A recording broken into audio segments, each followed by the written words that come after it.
आदित्य थे। अध्यक्ष हाँ महोदय, नहीं, अभी नए सदस्य भी अब नए नहीं रहे, ये दूसरा सेशन है जी। अध्यक्ष महोदय, बहुत बहुत धन्यवाद मुझे बजट पे बोलने का आपने मौका दिया।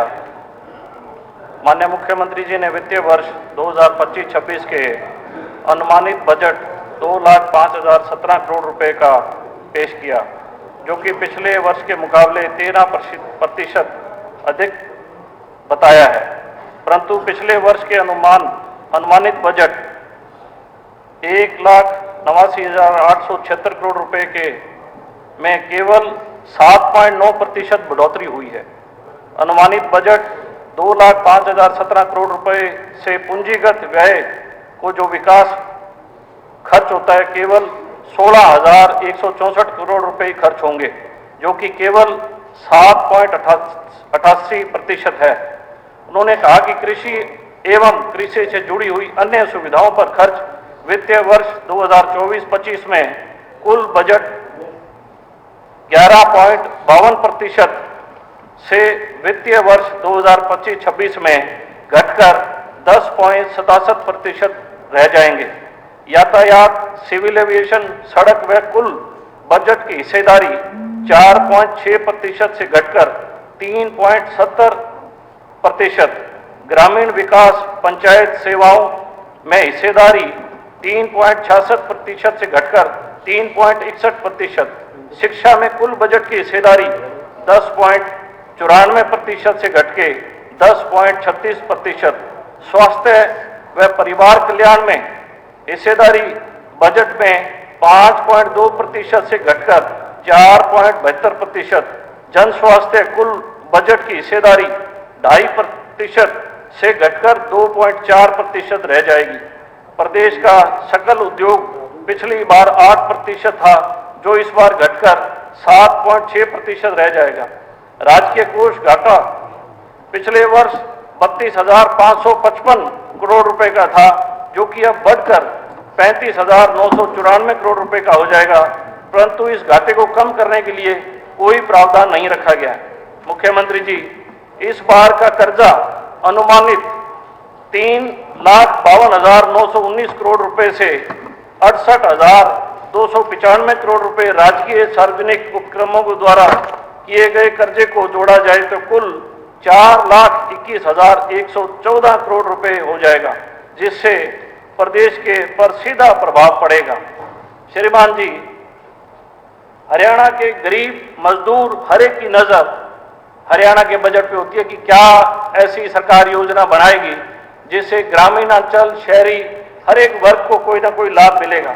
लेकिन जो बजट पेश किया गया है, मैं समझता हूं कि इस बजट में केवल लीपापोती बातें और बड़े बड़े नाम योजनाओं के देके, जैसे हिंदी पिक्चर है उस तरीके के डायलॉगबाजी करके बड़े बड़े नाम देके केवल मात्र हरियाणा के लोगों को छल कपट और छलने का काम किया है। मैं कहना चाहूंगा स्वामी विवेकानंद जी का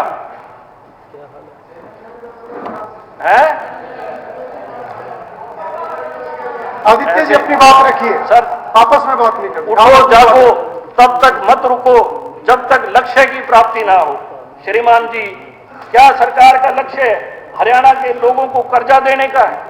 क्या सरकार का लक्ष्य है कि हरियाणा के प्रत्येक व्यक्ति जिसकी आमदनी पर कैपिटा इनकम का बड़ा बड़ा बखान किया जाता है कि हरियाणा सरकार में पर कैपिटा इनकम बड़ी है, और उसका आकलन गुड़गांवों के साथ एक ग्रामीण अंचल का आकलन किया जाता है?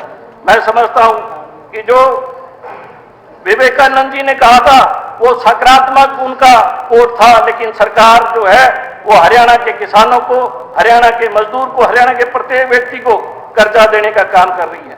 2005 से 5 में ओम प्रकाश चौटाला जी की सत्ता थी, 4-5 में, तब जो घाटा था प्रदेश सरकार का लगभग 23,319 करोड़ रुपए था।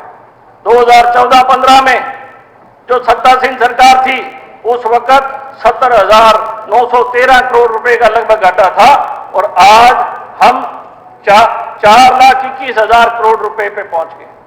मैं बताना चाहूंगा कि जो योजनाएं सरकार ने बताई और जिसका बखान किया गया और खास तौर पे कृषि संबंधित और बार बार हमारे सम्मानित सदस्यों द्वारा मेज थपथपाया गया। मैं एक ही बात कहना चाहूंगा, जब मैं कृषि पे देखता हूं कि बात की जाती है एमएसपी की फसलों की, बहुत सी ऐसी फसलें हैं जो हरियाणा में होती नहीं है, उनको भी इस फसलों में जोड़ा गया है। ये क्या कारण है, क्या चीज है कि क्या हरियाणा के लोग आगे खोपरा की खेती करेंगे, क्या हरियाणा के लोग जूट की खेती करेंगे, क्या हरियाणा के लोग रागी की खेती करेंगे?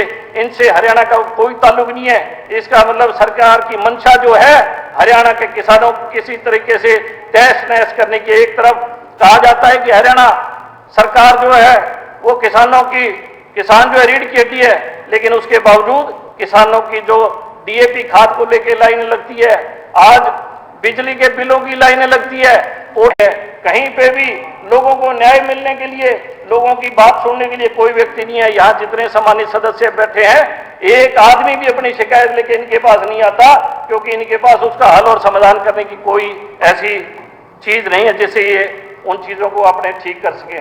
नेशनल इंडेक्स में मैं कहना चाहूंगा कि जो हमारा नेशनल इंडेक्स है welfare ST SC BC and minorities में, हम 23वें स्थान पे हैं पूरे हिंदुस्तान के अंदर। हाउसिंग में अभी जो तालियां मारी गई, थपथपाया गया, हाउसिंग में हम 23वें पायदान पे हैं पूरे विश्व में, पूरे भारत में। और एनर्जी में जो हमारा जो रैंक है वो 16वां रैंक है। पंजाब सब्सिडी करता है फार्मर्स को एनर्जी में, हमारी सरकार कोई सहूलियत बिजली में नहीं दे रही, किसानों को, गरीब को कोई सहूलियत नहीं है। उसके साथ साथ हमारा जो रूरल डेवलपमेंट का इंडेक्स है, इसमें हम पूरे भारत में 15वें स्थान पे हैं।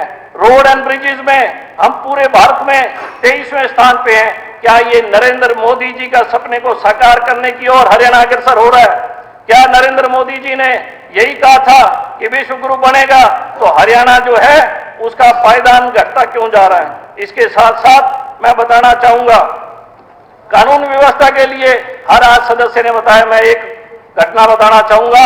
अभी जब सेशन काल खत्म हुआ 10 तारीख का, मैं जा रहा था, तो रोड रेज का मामला मेरे साथ खुद घटित हुआ पंचकुला के अंदर, और मैंने फौरी तौर पे वीडियो बना के एसपी डीसीपी पंचकुला के पास भेजा। 3 बार